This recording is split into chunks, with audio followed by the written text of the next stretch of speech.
History remembers the tyrants, the conquerors, the absolute monarchs who shaped the world through fear and force. We all know names like Genghis Khan or Ivan the Terrible. But what about the rulers whose reigns of terror have been lost to the footnotes of history? Today, we're diving into the stories of the most dangerous kings you've probably never heard of. First up, let's travel to 18th century Morocco and meet Ismail ibn Sharif, known as the Bloodied King. His 55-year reign is one of the longest in Moroccan history, and it was built on unimaginable brutality. Legend says he personally executed thousands of people with his own hands. He was obsessed with construction, building massive palaces and walls.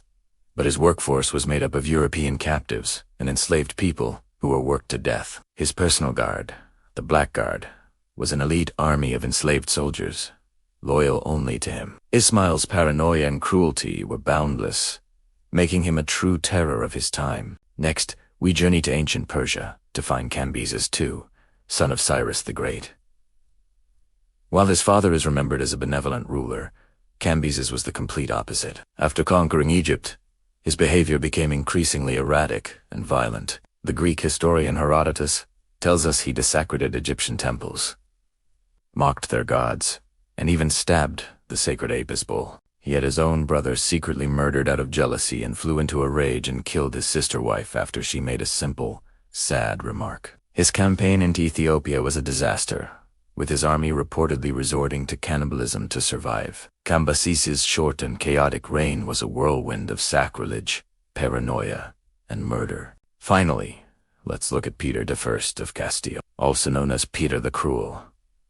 Ruling in the 14th century, he earned his nickname through a series of ruthless political maneuvers and personal vendettas. He had his own wife, Blanche of Bourbon, imprisoned and likely poisoned. He executed his half-brothers and countless nobles he suspected of disloyalty, often in incredibly brutal ways. While some historians argue he was simply a strong king trying to centralize power against a rebellious nobility, the sheer number of political assassinations and family betrayals paints a picture of a man driven by suspicion and a thirst for vengeance. His cruelty eventually led to a civil war that cost him his throne and his life. These rulers show us that history is filled with shadows, and not all monsters get the same amount of attention. Who are some other terrifying historical figures you think are underrated? Let us know in the comments below. Thanks for watching, and don't forget to like and subscribe for more hidden history.